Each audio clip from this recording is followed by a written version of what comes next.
అందరికీ నమస్కారం. సుబ్రహ్మణ్య స్వామివారి జన్మ కథ.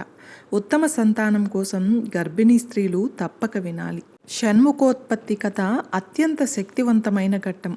గర్భిణీ స్త్రీలు ఈ కథను విన్నా లేదా పారాయణ చేసినా ఆరోగ్యకరమైన ఉత్తమమైన సంతానం కలుగుతుందని పురాణాలు చెప్తున్నాయి. అలాగే జాతకంలో ఉన్న కుజదోషాలు, కాలసర్ప దోషాలు కూడా స్వామివారి కథ వినడం వలన తొలగిపోతాయి.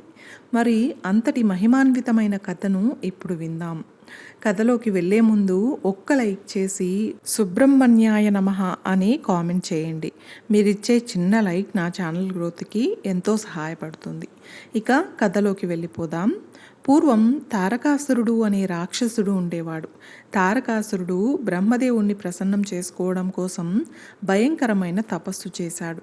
ఇక తారకాసురుడి తపస్సుకు మెచ్చిన బ్రహ్మదేవుడు ప్రత్యక్షమయ్యి ఏం వరం కావాలో కోరుకోమని అడిగాడు. వెంటనే తారకాసురుడు, బ్రహ్మదేవ, శివుడి కుమారుడు తప్ప వేరెవరి చేతిలోనూ నాకు చావనేది ఉండకూడదు, అలాంటి వరాన్ని నాకు ప్రసాదించండి అని కోరుకున్నాడు. ఇక వెంటనే బ్రహ్మదేవుడు తదాస్తు అని ఆయన కూడా ఆ వరాన్ని ఇచ్చాడు. ఇక శివుడి భార్య అయిన సతీదేవి అగ్నిలో ఆహుతైపోయి చనిపోయింది. ఇక అప్పటి నుండి శివుడు వైరాగ్యంలో మునిగిపోయాడు. కైలాసంలో తపస్సు చేసుకుంటూ ఉంటాడు. కాబట్టి శివుడికి భార్య లేనప్పుడు ఇక పిల్లలు ఎలా పుడతారు? అందువలన ఇక నాకు చావు లేదని తారకాసురుడి ఆలోచన. ఇక ఆ ధీమాతోనే తారకాసురుడు లోకాలన్నింటిపై దండయాత్ర చేసి తన వశం చేసుకున్నాడు. ముల్లోకాలను గడగడలాడించి త్రిలోక నాయకుడయ్యాడు. ఇక దేవతలందరూ బిలంలో ఉన్న ఎలుకల్లా బిక్కుబిక్కుమంటూ బ్రతుకుతున్నారు. ఓ రోజు దేవతలంతా ఇలా కాదని తారకాసురుడికి వరమిచ్చిన ఆ బ్రహ్మదేవుణ్ణే అడుగుదామని బ్రహ్మలోకానికి వెళ్తారు. ఇక బ్రహ్మదేవుడు వారి సమస్య విని, నేను ఇప్పుడు ఏమీ చేయలేను, నిస్సహాయ స్థితిలో ఉన్నాను. తారకాసురుడు చావాలంటే శివుడి తేజస్సుతో ఓ మహావీరుడు జన్మించాల్సిందే, లేదంటే తారకాసురుని ఎవ్వరూ ఏమీ చేయలేరని చెప్తాడు. ఇక శివుడి మొదటి భార్య అయిన సతీదేవి పార్వతీదేవిగా మళ్ళీ జన్మించింది. శివుణ్ణి ప్రసన్నం చేసుకోవడానికి పార్వతీదేవి ప్రతిరోజు పూజలు చేస్తూ ఉండేది. కానీ శివుడు ధ్యానంలో మునిగి ఉన్నాడు. ఎవరి గోడు వినిపించుకునే స్థితిలో లేడు. ఇక దేవతలంతా ఎలాగైనా సరే శివుణ్ణి ధ్యానం నుండి మేల్కొల్పాలని అనుకున్నారు. ఇక దేవతలంతా కలిసి ఆ బాధ్యత మన్మధుడికి అప్పచెప్పారు. మన్మథ, నువ్వే ఎలాగైనా భార్యా విరహంతో వైరాగ్యంలో ఉండి ధ్యానంలో కూర్చున్నటువంటి శివభగవానుడిలో మళ్ళీ ప్రణయ కోరిక రేకెత్తించాలని అంటారు. ఇక మన్మధుడు, ఓ అదెంత పని అని మన్మథ బాణాన్ని శివుడిపైకి సంధిస్తాడు. సాక్షాత్తు పరబ్రహ్మ స్వరూపుడు శంకరుడు. ఆయనపై ఈ పూల బాణాలు ఏం పని చేస్తాయి? ఇక నా ధ్యానాన్నే భంగపరిచే ధైర్యం ఎవరికి వచ్చిందని శివుడు మూడవ కన్ను తెరిచాడు. ఇక మూడవ కన్ను తెరవగానే మన్మధుడు అక్కడికక్కడే భస్మమైపోయాడు. ఇక మన్మధుడి భార్య అయిన రతీదేవి ఎంతో బాధపడుతుంది. ఇక ఆమె బాధ చూడలేక శివుడు శాంతించాడు. తల్లి, దుఃఖించకు, నీ భర్త వేరే శరీరంతో మళ్ళీ జన్మిస్తాడు. అప్పటి వరకు నీ భర్త నీకు ఒక్కదానికి మాత్రమే కనిపించేలా వరం ప్రసాదిస్తున్నాను అని వరమిస్తాడు పరమేశ్వరుడు. ఇక రతీదేవి ధన్యోస్మి స్వామి అంటూ శివుడికి ప్రణామం చేస్తుంది. ఇక దేవతలంతా బోలాశంకరుడి కాళ్ళా వేళ్ళా పడతారు. ఇక తారకాసురుడి వరం గురించి, వాడు తమని పెడుతున్న నరకయాతన గురించి దేవతలు కథలుగా చెప్తారు.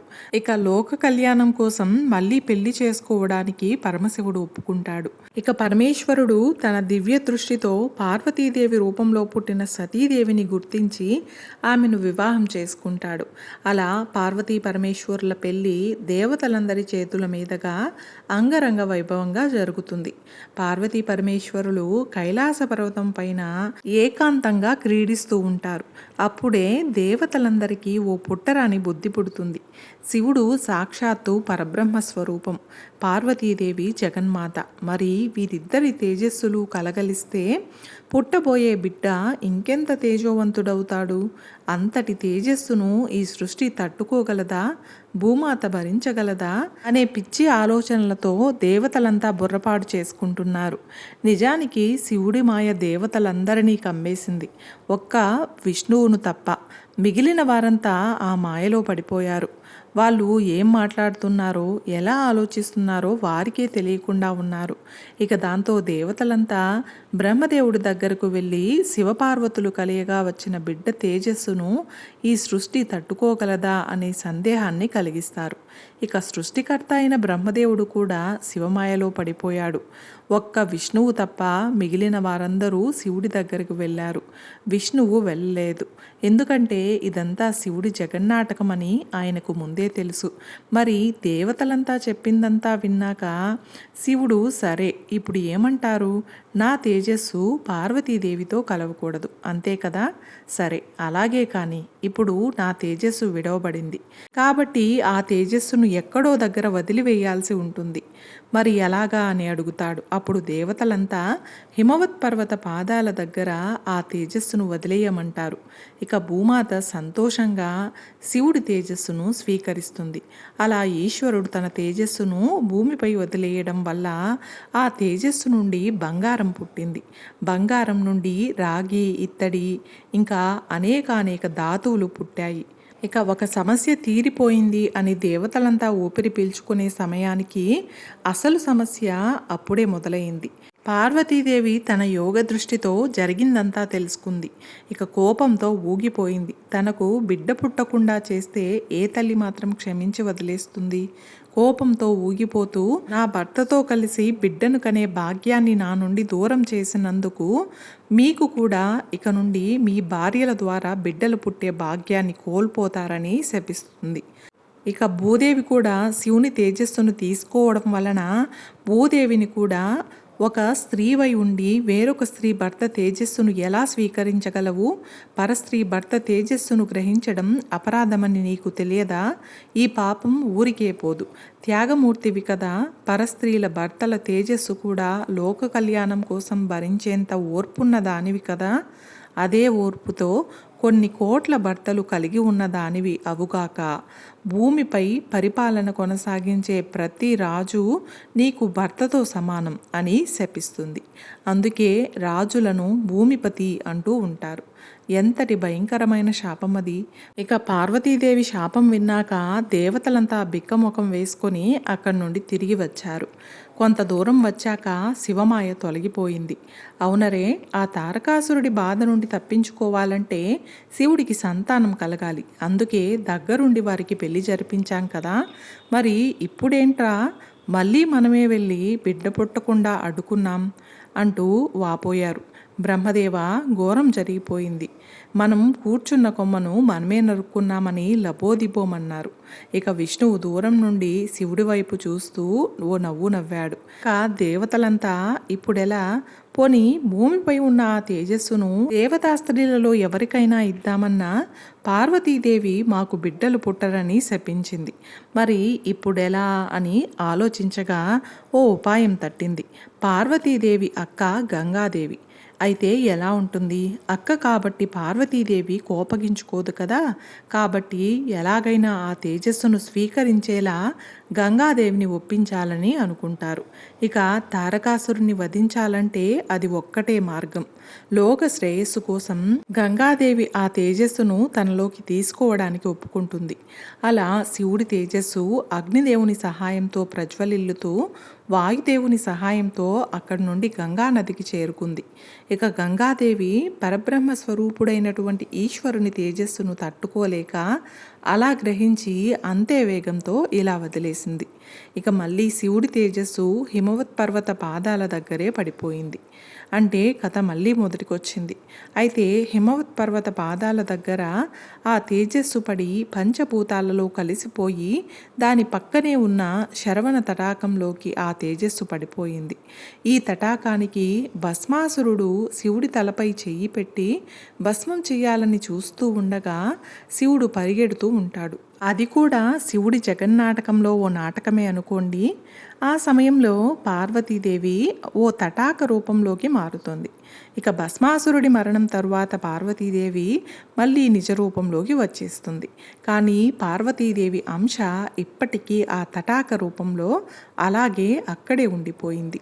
ఇప్పుడు శివుడి తేజస్సు ఆ తటాకంలో కలవడంతో పరోక్షంగా ఆ తేజస్సు పార్వతీదేవిలో కలిసినట్లయింది. అలా దేవతలు ఎంత అడ్డుపడాలని చూసినా చివరికి జరగాల్సిందే జరిగింది. పార్వతీ పరమేశ్వరుల తేజస్సులు కలవడంతో ఆ రెల్లు పొదల తటాకం నుండి 6 ముఖాలతో 12 చేతులతో దివ్యమంగళ స్వరూపుడై మార్గశీర్ష శుక్ల షష్ఠి నాడు ఒక బాలుడు ఉద్భవించాడు. ఆయనే సుబ్రహ్మణ్యేశ్వర స్వామివారు. ఆయన పుట్టగానే 6 కృత్తికా నక్షత్రాలు వచ్చి వారి స్తన్యమిచ్చాయి. కాబట్టి స్వామివారికి కార్తికేయ అని పేరు వచ్చింది. పుట్టగానే 6 ముఖాలతో ఉండడం వలన స్వామికి ఆరుమురుగన్ అని, షణ్ముఖ అని నామం వచ్చింది. ఇక షణ్ముఖుడు పుట్టగానే దేవతలు ఆ బాలునిపై పుష్పవర్షం కురిపించారు. దేవదుందుబులు మ్రోగించారు. దేవతలందరూ పరమానందభరితులయ్యారు. శరవణ అనే తటాకం నుండి ఉద్భవించిన కారణంగా స్వామికి శరవణభవ అని నామం వచ్చింది. ఇంతలో గంగమ్మ కూడా వచ్చి కొంతసేపు నేను కూడా శివతేజాన్ని భరించాను కాబట్టి నాకు కూడా కుమారుడే అని చెప్పింది. అప్పటి నుంచి స్వామికి గాంగేయ అని నామం వచ్చింది. అలాగే అగ్నిదేవుడు కూడా చెప్పడంతో వహ్నిగర్భ, అగ్ని సంభవ అనే నామాలు కూడా వచ్చాయి. దేవతలను రక్షించడం కోసం శివుని నుండి స్ఖలనమై వచ్చాడు కాబట్టి స్వామికి స్కంద అనే నామం వచ్చింది. అలాగే క్రౌంచ పర్వతాన్ని భేదించడం వలన క్రౌంచదారుడు అని పిలువబడ్డాడు. అలాగే కుమారస్వామి పెరిగి పెద్దయి తారకాసురుణ్ణి వధించడంతో దేవతలంతా ఊపిరి పీల్చుకున్నారు. చూశారు కదండి, ఈరోజు మనం స్కందోత్పత్తి కథ సుబ్రహ్మణ్య స్వామి వారి జన్మకథను గురించి తెలుసుకున్నాం కదా. ఈ వీడియో మీకు నచ్చినట్లయితే ఒక్క లైక్ చేసి నా ఛానల్ని సపోర్ట్ చేయండి. ఇంకా మరెన్నో ఇంట్రెస్టింగ్ వీడియోస్ కోసం నా ఛానల్ని సబ్స్క్రైబ్ చేయండి. Thanks for watching.